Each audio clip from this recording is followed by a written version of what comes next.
नमस्कार, मैं हूं शिल्पा पाठक। बिहार आवर में आपका स्वागत है। आज 25 जुलाई और बढ़ते बिहार की 25 बड़ी खबरें की ओर। CISCE 10वीं 12वीं रिजल्ट, इस बार आंसर सीट की नहीं होगी रीचेकिंग। CISCE बोर्ड में लंबे इंतजार के बाद शनिवार को 10वीं और 12वीं का रिजल्ट जारी कर दिया गया। बिना परीक्षा के लिए परिणाम घोषित कर दिया गया है। बोर्ड ने कोरोना संक्रमण की वजह से आंतरिक मूल्यांकन के आधार पर रिजल्ट जारी करने का निर्णय लिया। स्टूडेंट ऑफिशियल वेबसाइट www.cisce.org.in पर या फिर www.result.cisce.org पर अपने नतीजे चेक कर सकते हैं। इस साल 10वीं पास प्रतिशत 99.98% रही। इसमें लड़कियों और लड़कों दोनों को ही मिलाकर 99.98% प्राप्त हासिल हुए हैं, जबकि 12वीं में 99.86% के साथ लड़कों ने बाजी मारी थी। वहीं 99.66% लड़कियां पास हुई थी। साल 2021 के लिए 12वीं का कुल पास प्रतिशत 99.76% रहा है। NTPC में कई पदों पर भर्ती, इंटरव्यू के आधार पर होगा सिलेक्शन। NTPC ने कुल 22 पदों पर वैकेंसी निकाली। NTPC के द्वारा इन रिक्तियों के लिए विज्ञापन संख्या 6/21 के द्वारा अधिसूचना जारी की गई है। आवेदन करने की आखिरी तारीख 6 अगस्त 2021 की। आपको बता दें कि 22 पदों में से 19 पर एग्जीक्यूटिव पोस्ट के लिए 3 पोस्ट सीनियर एग्जीक्यूटिव के जरिए भरी जाएगी। आपको बता दें कि उम्मीदवारों का चयन इंटरव्यू के आधार पर किया जाएगा। NTPC भर्ती 2021 के लिए आयु सीमा का निर्धारण किया गया है। एग्जीक्यूटिव पोस्ट के लिए 35 साल के साथ ही सीनियर एग्जीक्यूटिव पोस्ट के लिए 56 वर्ष, एग्जीक्यूटिव के लिए 56 वर्ष निर्धारित की गई। अभ्यर्थी अधिक जानकारी के लिए ऑफिशियल वेबसाइट पर चेक कर सकते हैं। RBI मेडिकल कंसल्टेंट की भर्ती, ऐसे करना होगा आवेदन। भारतीय रिजर्व बैंक ने मेडिकल कंसल्टेंट के पद पर भर्ती के लिए आवेदन मांगे गए हैं, जिसमें बैंक ने अपनी आधिकारिक वेबसाइट rbi.org.in पर इसकी अधिसूचना जारी कर दी। इच्छुक उम्मीदवार उक्त पदों पर 23 जुलाई 2021 से 6 अगस्त 2021 तक ऑनलाइन आवेदन कर सकते हैं। RBI के द्वारा अधिसूचना के आधार पर एग्जीक्यूटिव मेडिकल कंसल्टेंट के 19 पद, सीनियर एग्जीक्यूटिव मेडिकल कंसल्टेंट के 30 पद पर है।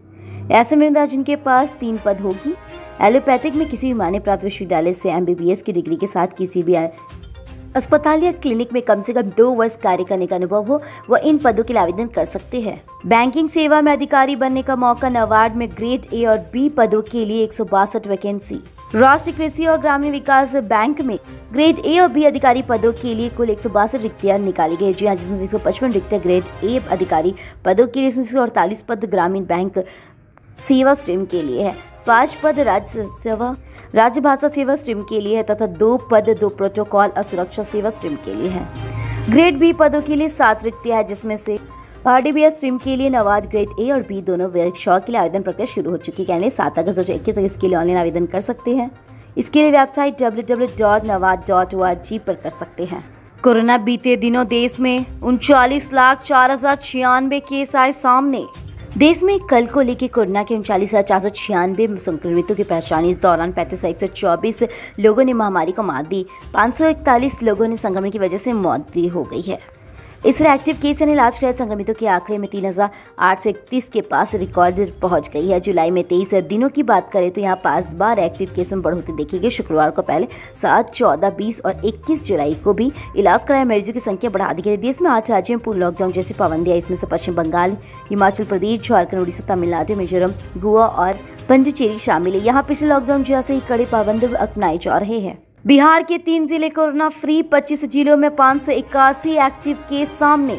बिहार के 3 जिले कोरोना से पूरी तरह से फ्री हो गए। जी हाँ, यहाँ तक एक एक्टिव केस नहीं है। बिहार का पहला कोरोना फ्री जिला बक्सर बना था। इसके बाद जहानाबाद और बांका भी कोरोना फ्री हुए। आधा दर्जन से अधिक जिलों में केस तेजी से कम हो रही, जिससे उम्मीद जताई जा रही कि आने वाले सप्ताह राज्य में 10 से अधिक जिले में कोरोना फ्री हो जाएंगे। हालांकि यह चिंता वाली बात नहीं है। कोरोना के नए मामले 24 घंटे में बढ़ोतरी हुई। 24 घंटे में कोरोना के नए मामलों का आंकड़ा 61 और 85 पहुंच चुके हैं। बिहार में आधा दर्जन से अधिक जिलों में एक्टिव मामलों की संख्या तेजी से घट बढ़ रही है।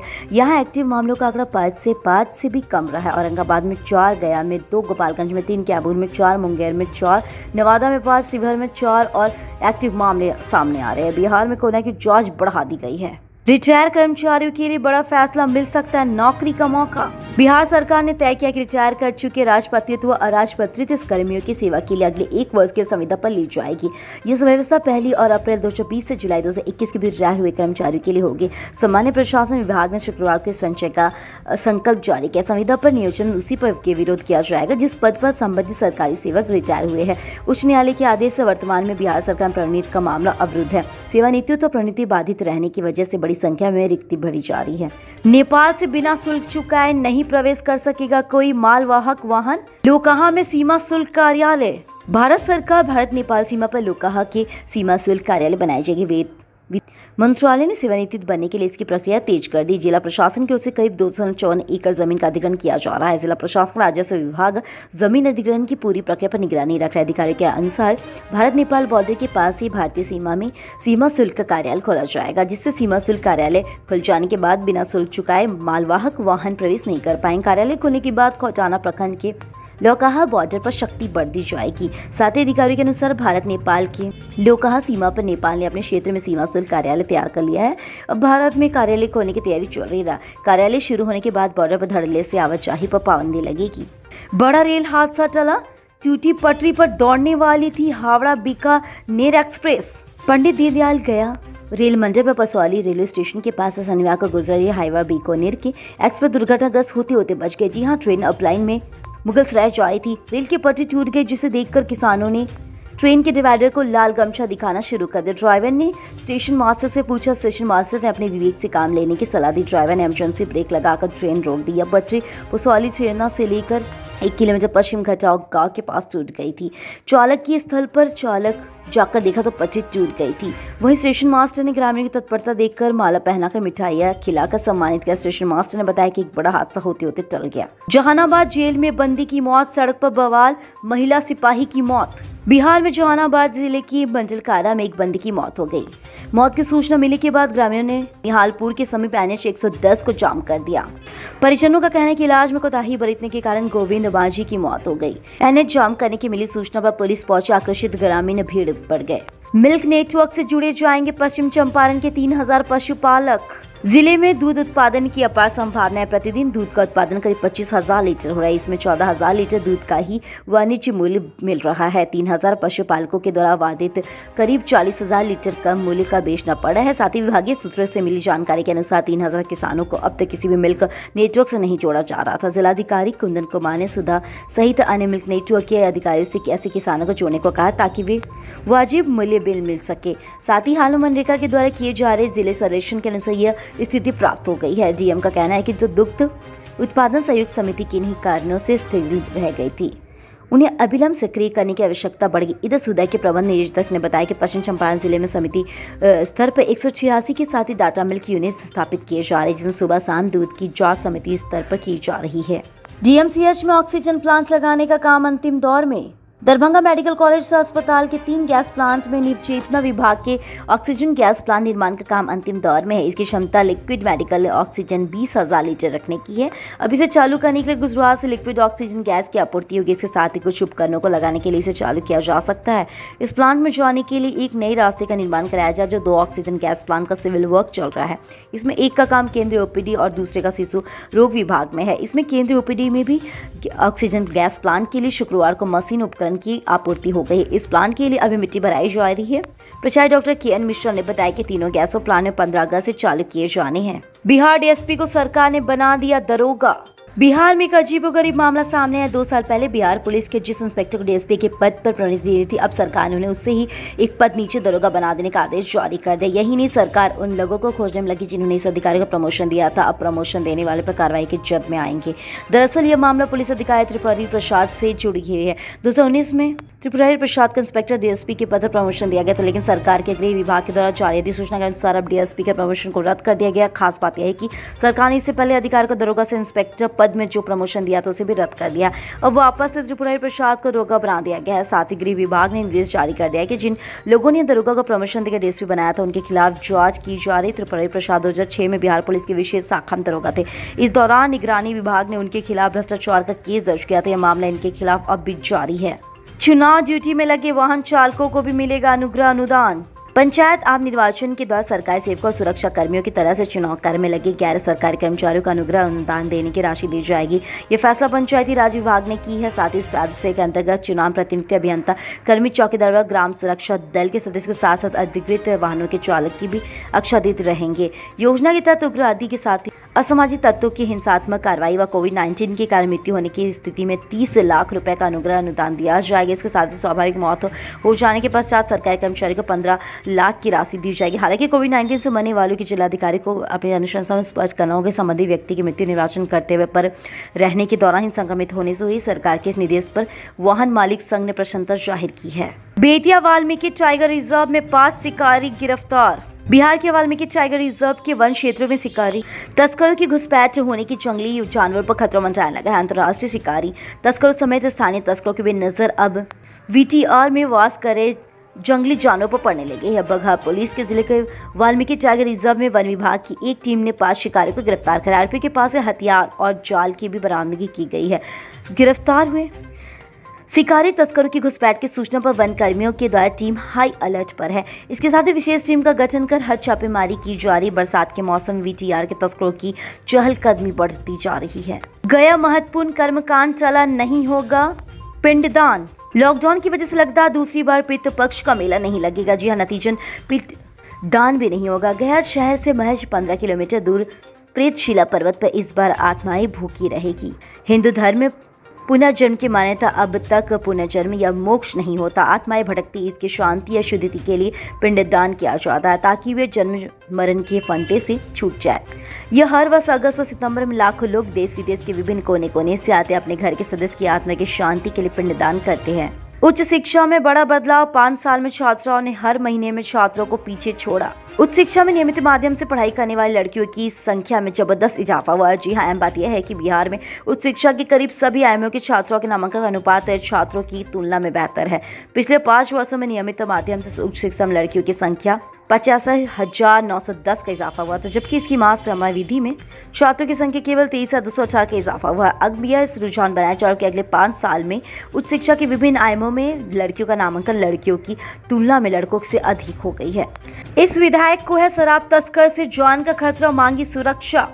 भागलपुर नगर विधायक अजीत शर्मा को शराब तस्कर से जान का खतरा इसे लेकर अजीत शर्मा ने पुलिस मुख्यालय में आईजी को पत्र लिखकर हाउस गार्ड एस्कॉर्ट उपलब्ध कराने की मांग की। नगर विधायक अजीत शर्मा ने पुलिस मुख्यालय को लिखे पत्र में कहा कि इन्होंने शराब तस्करों के खिलाफ आवाज उठाई, इस वजह से वो निशाने पर आ गए। इन्होंने खुद के लिए विशेष सुरक्षा की व्यवस्था की बात की। इन्होंने यह भी लिखा है कि विधानमंडल में कांग्रेस दल के नेता और विधान समिति में सभापति भी ऐसे जहां से संपूर्ण राज्य का दौरा करना पड़ता है। उन्होंने अपनी सुरक्षा में तैनात 3 बॉडीगार्ड के अलावा 2 और बॉडीगार्ड और हाउस गार्ड एवं एस्कॉर्ट दस्ता उपलब्ध कराने की मांग की है। अधिग्रहण जमीन की कीमत 176 से हुई 580 करोड़ तक। NHAI का भुगतान से इंकार। पटना गया डोभी रोड में जोड़ने वाली 2.8 किलोमीटर लंबी सड़क के लिए भूमिग्रहण का पेंच फंसा हुआ है। जमीन की कीमत में बढ़ोतरी के चलते भारतीय राष्ट्रीय राजमार्ग प्राधिकरण और राज्य सरकार के बीच विवाद का विषय बना हुआ। दरअसल पिछले कुछ साल में कीमत 76 करोड़ रुपए से लगभग 580 करोड़ रुपए पर पहुंच गया। अब इस मामले में पटना हाई कोर्ट ने दोनों पक्षों को फटकार लगाते हुए जमीन अधिग्रहण के मुद्दे को जल्द सुलझाने का निर्देश जारी कर दिया। NHAI ने अधिग्रहण की जारी जमीन की अधिकृत लागत का भुगतान करने से इंकार कर दिया। उनकी ओर से कहा गया कि उन्होंने 2012-2013 में भी भूमि अधिग्रहण को लेकर बैंक खाते में 176 करोड़ रुपए जमा कर दिया। अब अधिग्रहण के लिए भूमि को अधिसूचित किया गया था। हालांकि राज्य सरकार जमीन का अधिग्रहण नहीं करा सकी और साथ ही इसकी वजह सर्किट रेट बढ़ा देगी। अब किसान नए सर्किल रेट के अनुसार जमीन की कीमत भी मांग कर रहे हैं। मधुबनी बेनीपट्टी में 262 बोतल विदेशी शराब, 2 कार जब्त, तस्कर फरार। बेनीपट्टी थाना क्षेत्र स्थित नंदी भौजी चौक के निकट पुलिस ने गुप्त सूचना के आधार पर 2 कार से 662 बोतल विदेशी शराब बरामद कर लिया है। पुलिस ने बरामद शराब सहित दोनों कार को जब्त कर लिया। डीएसपी अरुण कुमार सिंह ने बताया कि 2 कार में विदेशी शराब रखकर लाया गया था। पुलिस गाड़ी को लेकर देखते ही नंदी भौजी चौक से निकट कार को सड़क पर छोड़कर शराब धंधेबाज फरार हो गए। एक मोबाइल में बरामद कर लिया गया है। साथ ही मोबाइल से पुलिस की कई तथ्य मिली है। डीएसपी ने बताया कि शराब तस्कर व माफिया के खिलाफ नकेल कसने को लेकर विशेष पुलिस अभियान चलाया जा रहा है। मानसून सत्र में आक्रमण विपक्ष का सामना करेगी नीतीश सरकार। विधानसभा के छोटे मानसून विपक्ष की बड़े हंगामे की तैयारी। विधायक दल की औपचारिक बैठक नहीं हुई, इसका एजेंडा तैयार कर लिया गया। विपक्ष अपने एजेंडे का पर कायम रहेगी तो हर दिन नए विषय पर सरकार को घेरने की कोशिशों की जाहिर है कि सरकार और उनके सहयोगी भी जवाब तैयार कर रहे हैं। मानसून सत्र की शुरुआत 26 जुलाई को हो रही है। कुल 5 बैठकें होगी। विपक्ष बजट सत्र में विधायकों के साथ हुई कथित मारपीट के सवाल को नई सिरे से उठाया जाएगा। साथ ही इस मामले में 2 सिपाही को निलंबित किया गया है। राजद के मुख्य प्रवक्ता भाई वीरेंद्र कहते हैं कि यह लीपापोती है। संपूर्ण विपक्ष कार्रवाई के नाम पर लीपापोती का विरोध करेगा। पेट्रोल डीजल की बढ़ती कीमतों पर सवाल है कि विपक्ष की मांग हो कि राज्य सरकार पेट्रोल डीजल पर लागू राज्य के टैक्स को कम करेगा। घटेगी बालू की कीमत, खनन मंत्री जनक राम ने बताई वजह। बिहार सरकार के भूतपूर्व खान मंत्री जनक राम ने भी कहा कि बालू के अवैध खनन व उसकी बिक्री पर रोक लगाने के लिए भारत सरकार अब नियमानुसार इसकी बिक्री कराने का प्रयास करें। जी हाँ, बालू की कीमती में आई तेजी से जल्द कम कर लिया जाएगा। साथ ही साथ बालू 35 से 40 रुपए फीट की दर से लोगों को मिलने लगेगा। प्रेस वार्ता में उन्होंने कहा कि सरकार अवैध खनन पर रोक लगाने के लिए बिचौलिया पर भी कार्रवाई करेगी। विरोध बिचौलिया के विरोध कार्रवाई में जुटा, इससे बालू के दर में काफी कमी आएगी। भारी बारिश के आसार, 24 से 48 घंटे में तेजी से बदलेगा मौसम। बिहार में 2 दिन बाद मानसून में सक्रिय होने की आशंका जताई जा रही है। मौसम विभाग ने 26 व 27 जुलाई से मेघ गर्जन, आकाशीय बिजली चमकने के साथ ही भारी बारिश की संभावना जताई जा रही है। मौसम विज्ञान के अनुसार मानसून के ट्रफ लाइन अनूपगढ़, सवाई माधोपुरा, झांसी, रीवा और अंबिकापुर, चाईबासा होते हुए उत्तर पश्चिम बंगाल की खाड़ी में बने कम दबाव के क्षेत्र से होकर गुजर रही। इसके प्रभाव से अगले 24 से 48 घंटे के दौरान बिहार में 1 या 2 स्थानों पर हल्की बारिश हो सकती है। जैसे कि ट्रफ लाइन बिहार की ओर अग्रसर होगी, मानसून की सक्रियता बढ़ेगी। मौसम विज्ञान के केंद्र के अनुसार 26 व 27 जुलाई तक राज्य के पटना, पश्चिम एवं पूर्वी चंपारण, गोपालगंज, सिवान, शरण, सीतामढ़ी, मधुबनी, मुजफ्फरपुर, दरभंगा, वैशाली, शिवहर, मुजफ्फरपुर, सुपौल, अररिया, किशनगंज, पूर्णिया, सहरसा, कटिहार, मधेपुरा, बक्सर, भोजपुर, रोहतास, भभुआ और औरंगाबाद, अरवल, जहानाबाद, गया, नालंदा, बेगूसराय, लखीसराय, नवादा और नालंदा, भागलपुर, बांका, मुंगेर, खगड़िया, जमुई आदि जगह पर भारी बारिश के आसार विभाग की ओर से येलो अलर्ट जारी किया गया है। कोरोना से रिकवरी के बाद डाइट में जरूर शामिल करें प्रोटीन से भरपूर ये फ्रूट्स। कोरोना वायरस से रिकवरी के बाद इम्यून सिस्टम को बरकरार मजबूत रखना मुश्किल हो जाता है। जी हाँ, इस वायरस से शरीर के सभी अंग प्रभावित हो जाते हैं। खासकर मोटापा, मधुमेह, उच्च रक्तचाप और हृदय की बीमारी से पीड़ित मरीजों को कोरोना वायरस से अधिक खतरा रहता है। विशेषज्ञ की माने तो शरीर में प्रोटीन की कमी होने पर इम्यून सिस्टम कमजोर हो जाता है। इसके लिए कोरोना से रिकवरी के बाद प्रोटीन युक्त चीज़ों को डाइट में शामिल करें।